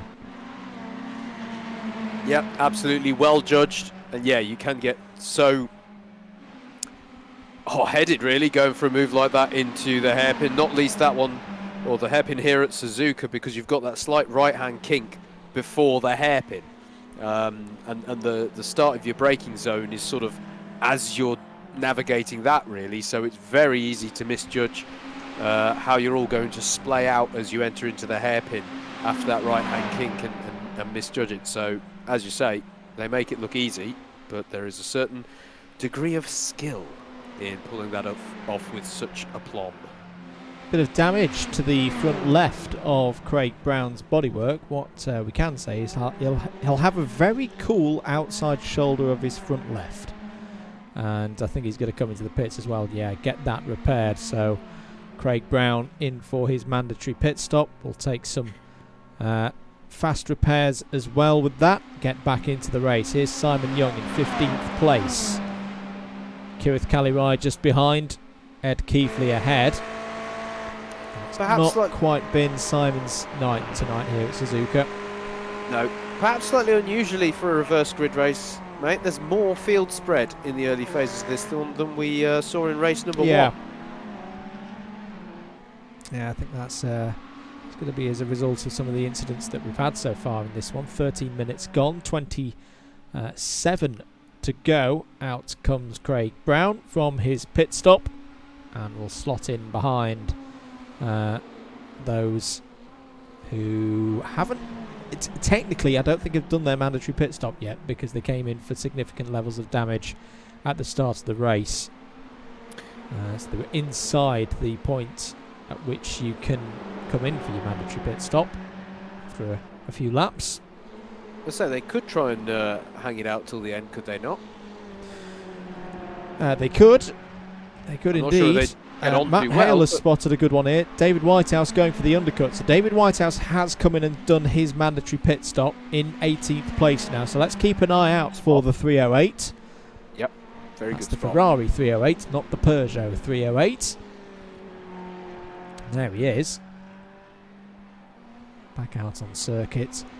Trying to get some clean laps in now. James Corp, though, still your race leader, doing a very similar job, I feel, Howard, to what we saw from Craig Brown at Spa. He's taken this opportunity. He's got his head down. Good pace. A 1:58.7 his best lap so far. At the moment, a 10-second lead is the result. Yeah, absolutely. Doing a good job. And, yeah, at the moment, keeping Josh Ladd at bay. Although at the same time, well, I'd say Josh Ladd doesn't know that he's doing enough. He's got to take the fight here, and Michael Preston is only 3.5 seconds back from him. So, yeah, it's all to play for. But at the moment, James Corp doing what he needs to do to take home the spoils for this second race. I'm going to throw in an interesting arithmetic question for you, Howard. The gap that Michael Preston, well, Josh Ladd had over Michael Preston before the first stop was approximately? It was about 0.4 of a second, wasn't it? About 0.4 of a second. And what was it the other way round when he came out? 3.5.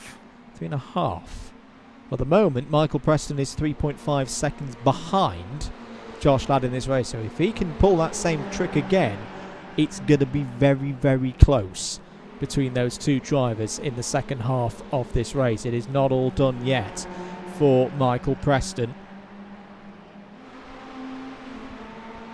Tom Dix there in 17th place has made his pit stop. And this is a good battle at the back of the field. Kirith Kalirai there in 15th place, and doesn't need to give this one up. Had a moment in the first race, pulled back a good result in Class 2. There's still plenty of time to pick up those positions and try and catch James Fremont, Kieran Fitzgerald and others ahead. But George Palazzi still doing a very good job though, Howard, in 6th place, leading in Class 2. Yep, Good spot there. It's a good run from Palozzi, and his pace is good as well in the 159s. Yeah, nice little train of cars this towards the back of the field.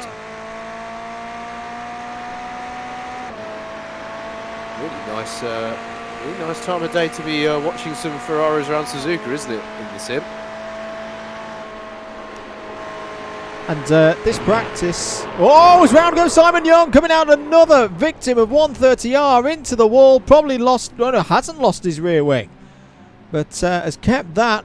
But another driver to lose it on the AstroTurf on the right-hand side coming out of 130R. That'll have been a scary moment. That'll have caught the attention of Kirith Kalirai behind. Yeah. Guess he has stayed out. I've got to say, with these Ferrari GT3s, is the survival cell just the entire car at this point? How many times are we going to see someone throw it off in 130R and it's just fine? It is but a scratch. Yeah, the rear end, though, of Simon's Fezzer looking a bit loose now. Here's a battle, and oh, that's Alex Cobb going for a bit of gymkhana through Spoon Curve. The headlights are on now, and he's going to have dirty tyres, lose out to Sam Sanders and Chris Hansen. This is for second place in Class 2, and yes, through goes Chris Hansen. But yeah, just to mention before, or I was going to mention before Simon Young had that moment, next special event that I think a lot of people are looking towards, Suzuka 10 Hours. Yep. And this car is eligible for that, so I wonder if we'll have some more Club 100, Legends of Club 100 and BUKC teams forming for that as Chris Hansen heads for the pits.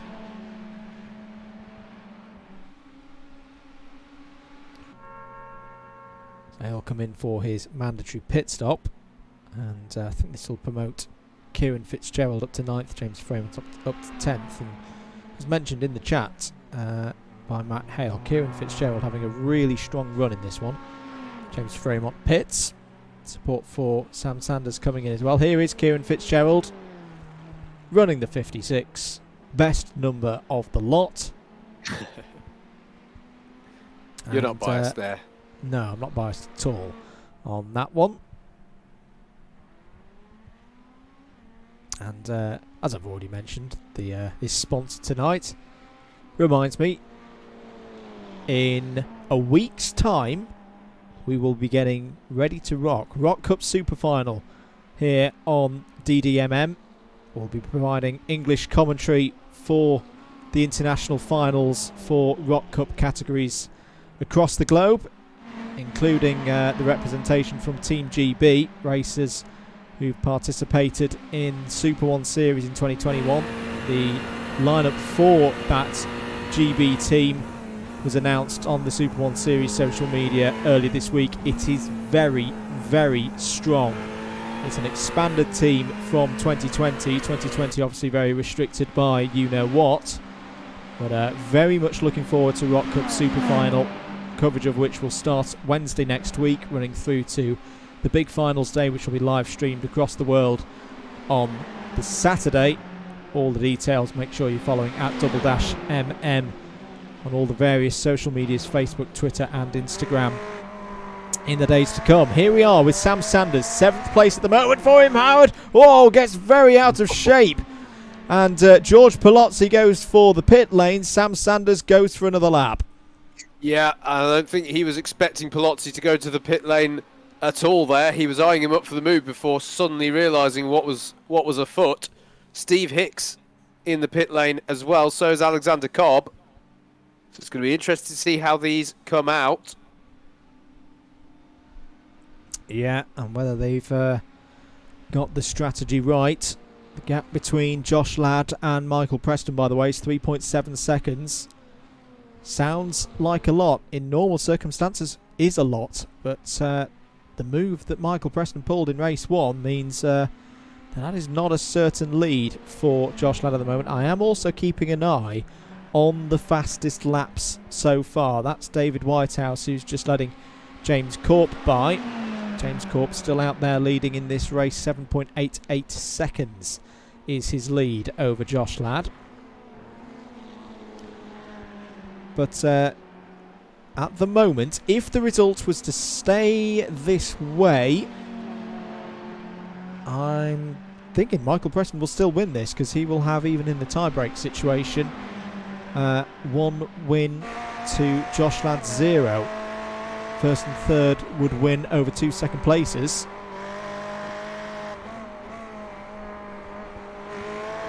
Here's Chris Hansen trying to find his way past a very impressive George Palozzi in this race. Yeah. These guys have stopped. The leader of Class 2, though, has not stopped, and that's Kieran Fitzgerald. Now up to 6th place. And you'd presume would be in pit lane shortly. Better pit stop from Hansen this time, 2 minutes 32 for his outlap. Here's Tom Dix and James Fremont going over 14th place. Looks like they've been dropped by Kirith Kelly Wright.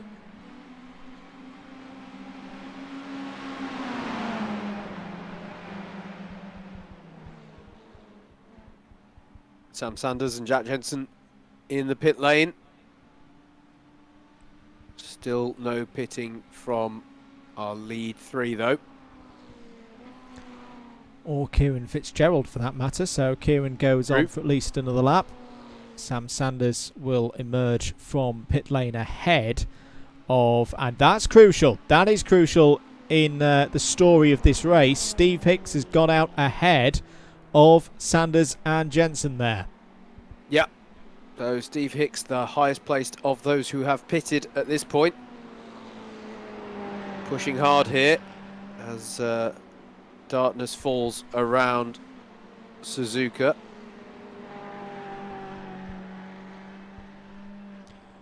.1 seconds the gap between Josh Ladd and Michael Preston. This is a good phase of the race for the Cardiff University driver. And talking of Cardiff University, we should also mention, in say a very busy period for the sim racing, 2 more rounds of this championship coming up in the next month, 2 rounds of the GT Sport Championships as well. After that though, the full metal racing, as we call it, is not over. BUKC qualifiers is coming soon. There will be DDMM involvement with that once again, and it's a proper qualifiers this year, with everybody racing for their spots in the 54 team mains championship for 2022. All of that still to come. This driver here will, I imagine, be involved for Cardiff University, but at the moment he's focusing on this pit stop. And I want to know whose face that is on his helmet, that is somehow plastered over the whole thing. It's very clever.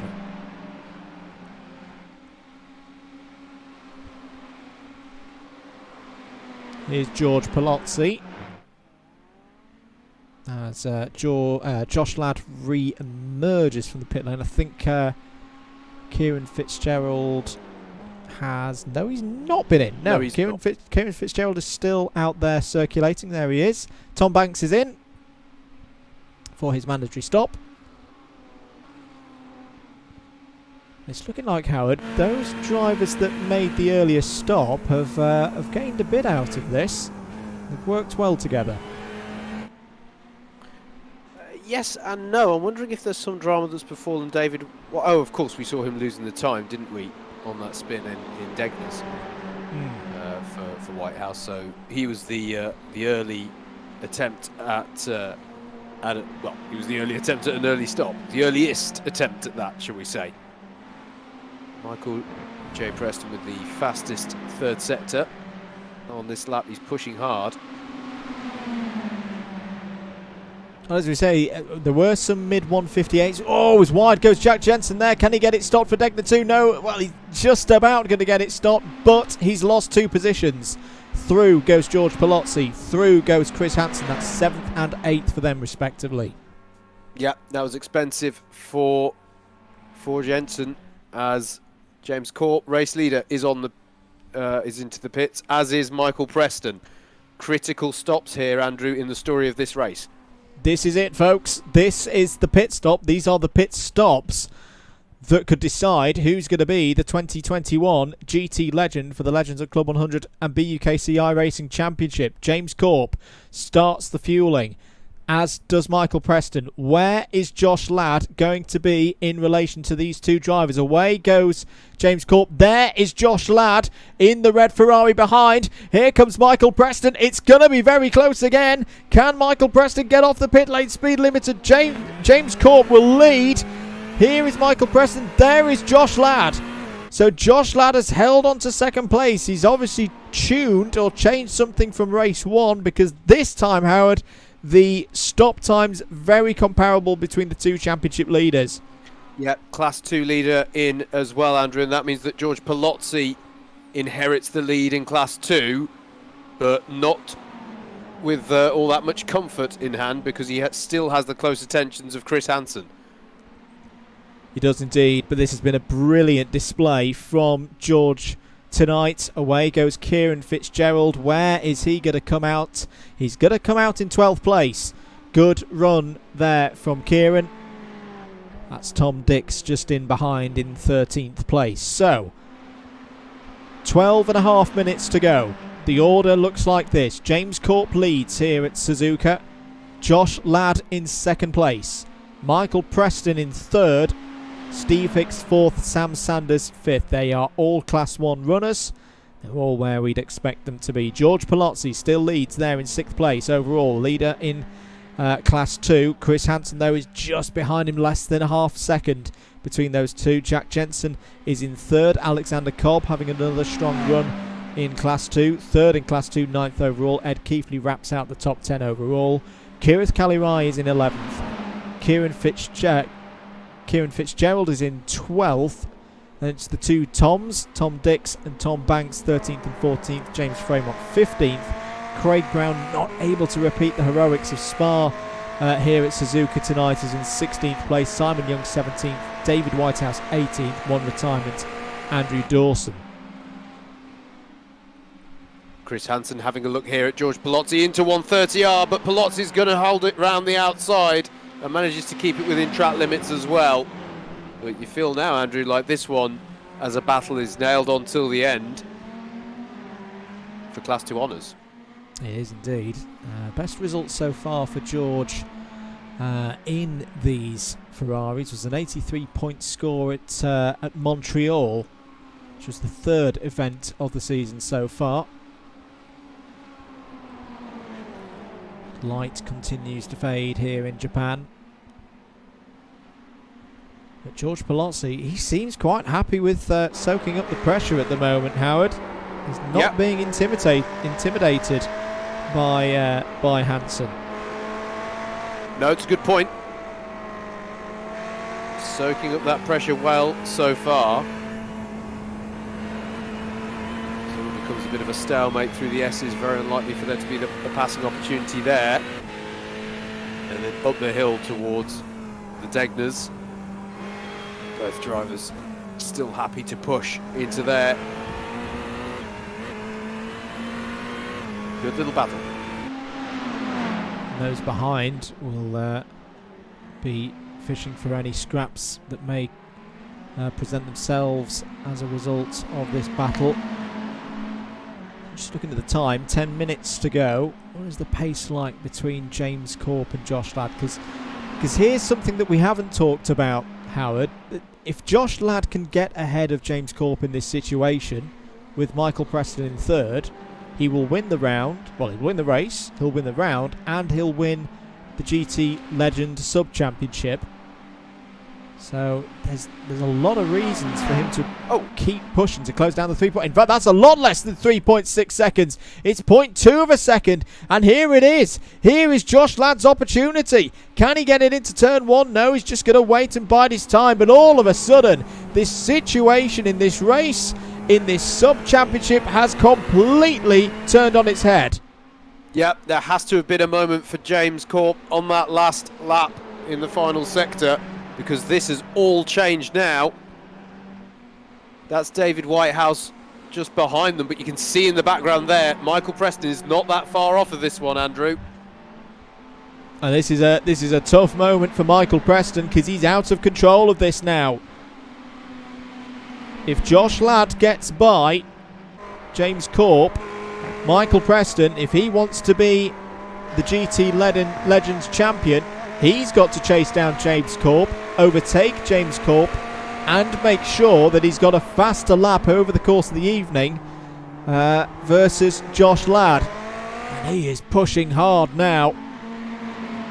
1:59.6 last time around. Yeah, it was a 2-minute 3.33.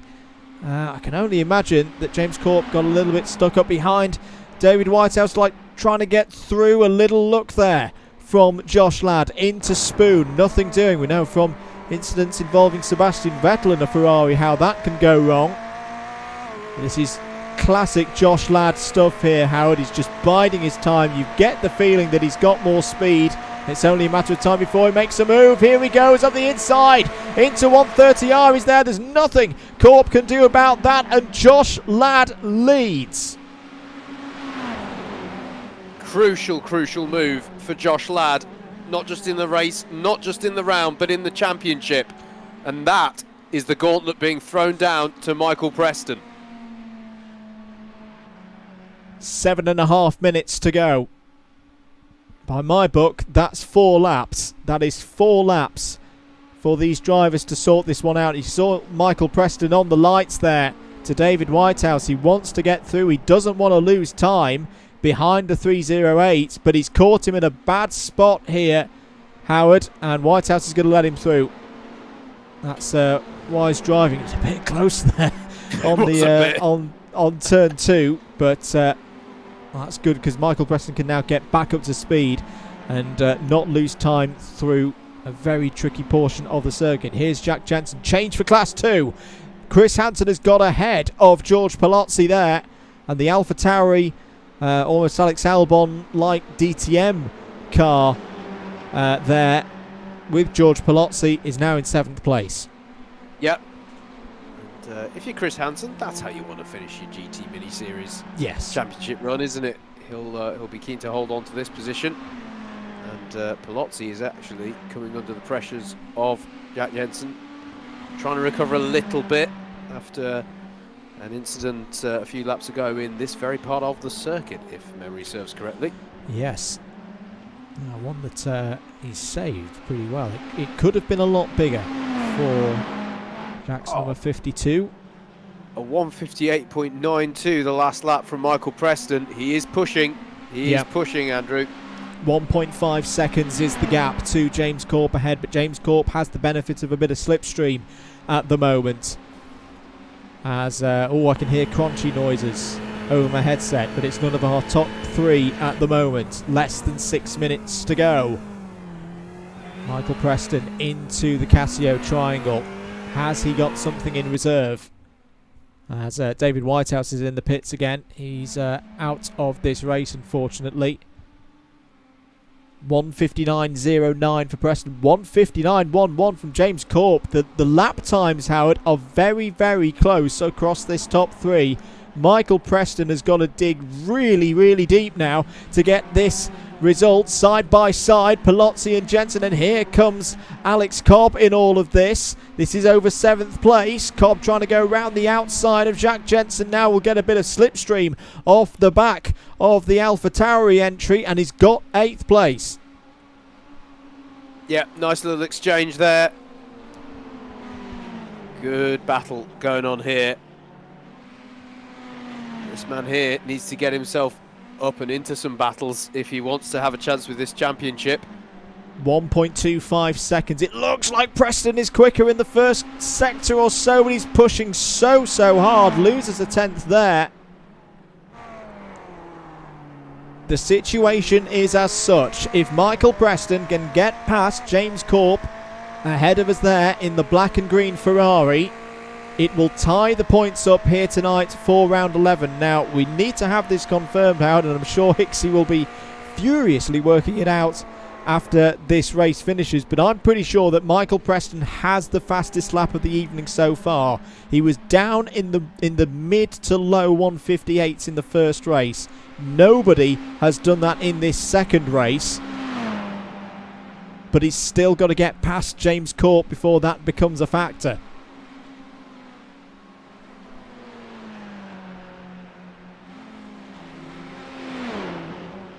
Into the chicane they go.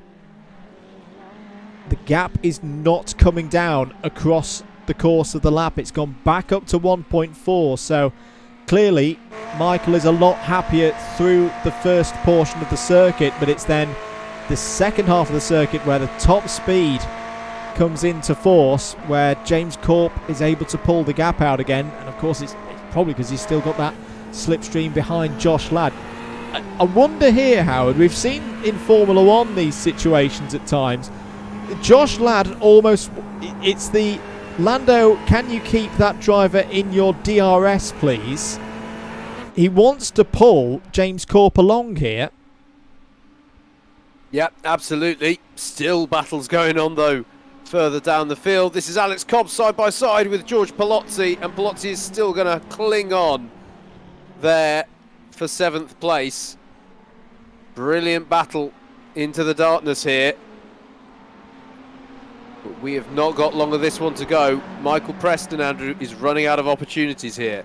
He really is. 2.5 minutes to go. And still that gap comes down. I genuinely think Josh Ladd has got this in his mind, that if he can keep James Corp at that safe distance around 7 to 8 tenths a second, James Corp is going to have the benefit of his slipstream, and it's going to help him in this battle against Michael Preston. As things stand, if the race was to finish like this, 1st and 2nd place for Josh Ladd would be better than 1st and 3rd. 3 round victories in the GT Legend Championship for Josh Ladd would beat the 2 of Michael Preston. But it is so close. 1.25 seconds now the gap between Corp and Preston. But this is where he needs to be close, Howard, and he's simply not there. He's not close enough to have a go at James Corp into that big braking zone. Yeah, absolutely. He just, as I say, he seems to be strong in that first sector through the S's, but unfortunately a strong first sector does not a pass make around Suzuka, unless you're still within touching distance by the time you get to maybe the hairpin. For the first time in the context of this race, the gap between Ladd and Corp is now bigger than the one between Corp and Preston. 1.06 between Ladd and Corp, and you can follow all these times on the live timing over on the Double Dash Motorsport Media website. You'll be able to see that Michael Preston, the slipstream will be weakening now for James Corp and getting better for Michael Preston. This one still could go the way of the Southampton driver.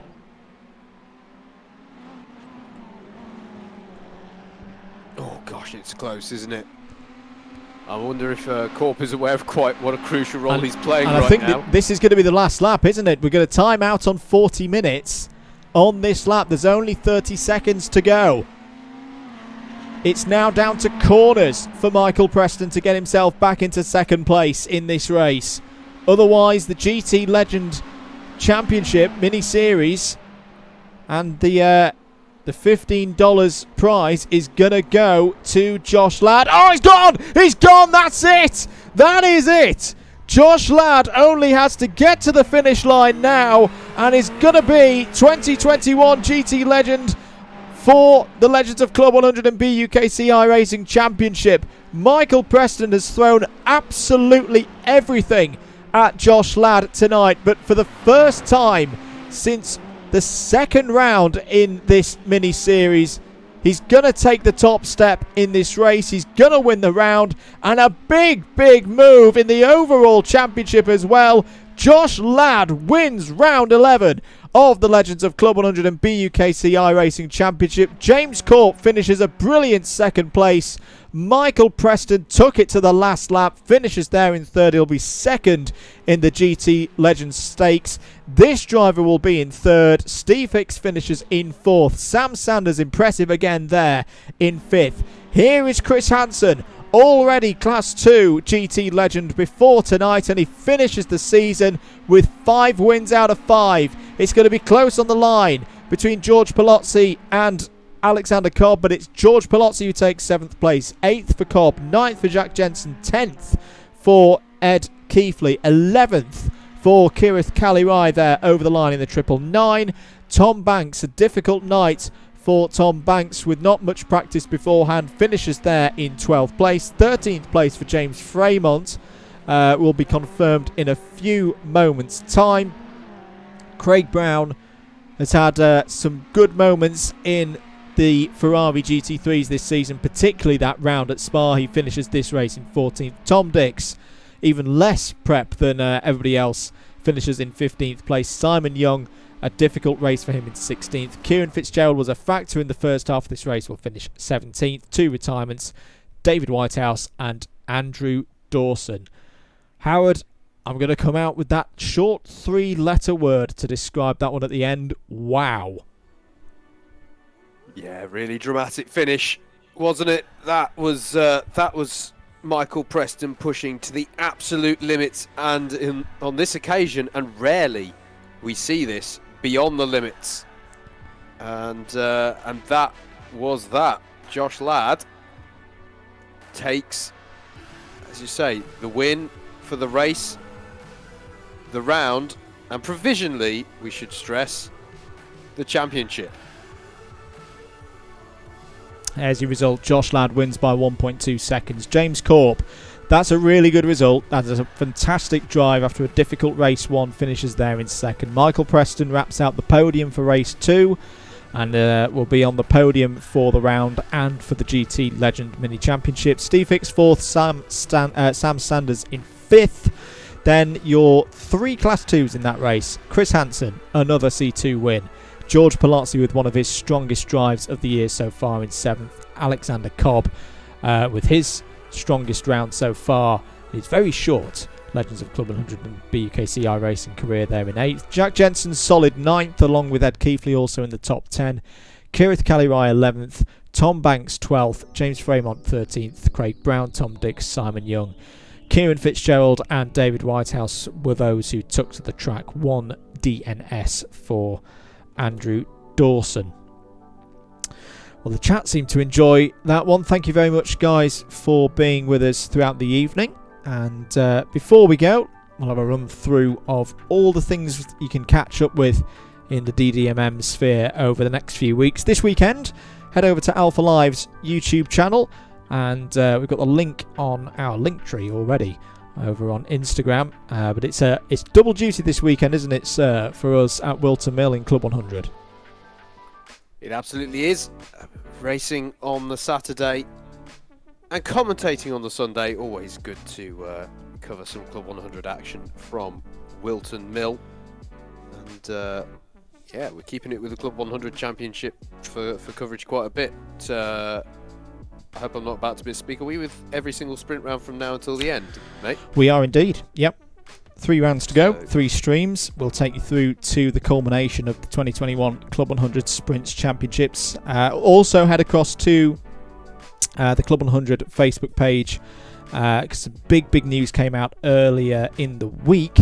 And you can hear more news about the Cadets Championship for 2022 over there. There's some very exciting stuff coming out about that, and some of it I'm not allowed to tell you yet, so I will stop talking about that one before I leak it. Moving into next week, Tuesday night, 9 PM, back here on the DDMM YouTube channel. It's the next rounds of the 5th season of the Club 100 Gran Turismo Sport Series. We'll have the Premier Lobby here on this channel. Myself and Luke Battersby in for this one, before we then fly off to Italy for Rock Cup Super Final. That'll be Wednesday through to Saturday next week. Attention, PA announcement for the drivers. We do have one of our special events not streamed, because we probably will be wanting to take part in it ourselves. We've got the V8 Supercars Bathurst race 2 weeks time. 2 weeks time on the Wednesday for that one. We've then got WMKC. That'll be on the 24th of October. We've then got another round of the Gran Turismo Sport Championship on the 26th. Same again, 9 PM on the Tuesday. And we'll just wrap off October for now, where we've got another double duty of Club 100 action. That will be the round from Lid. Anything else, mate, that I've forgotten? I think nothing that I think you've forgotten. I suppose we should cover this championship and when it's next in action specifically as well. It's 10th of November that will next be out for our Legends of BUKC and Club 100 iRacing series, and as Monty Python would say, now for something completely different. We've had our GTs around Suzuka. Next will be our front-wheel drive mini-series. It will be the Audi TCRs around Brands Hatch. Some classic touring car combinations coming your way on the 10th I hope of we're November. finishing with a night race like the BTCC has done from time to time, or into dusk race, shall we say? Yeah, that'd be cool. Yeah, absolutely right to point that out for the next piece of iRacing action, commentary-wise. But yeah, I think we're going to wrap things up there, guys, for tonight. Thank you for tuning in. Thank you for supporting. If you haven't already, please do click that subscribe button, click the notification bell, all of that business. And we'll be back very, very soon for more action here in the 2021 Legends of Club 100 and BUKC iRacing Championship. Thank you, everybody. Have a good night. Have a good week. See you in a bit.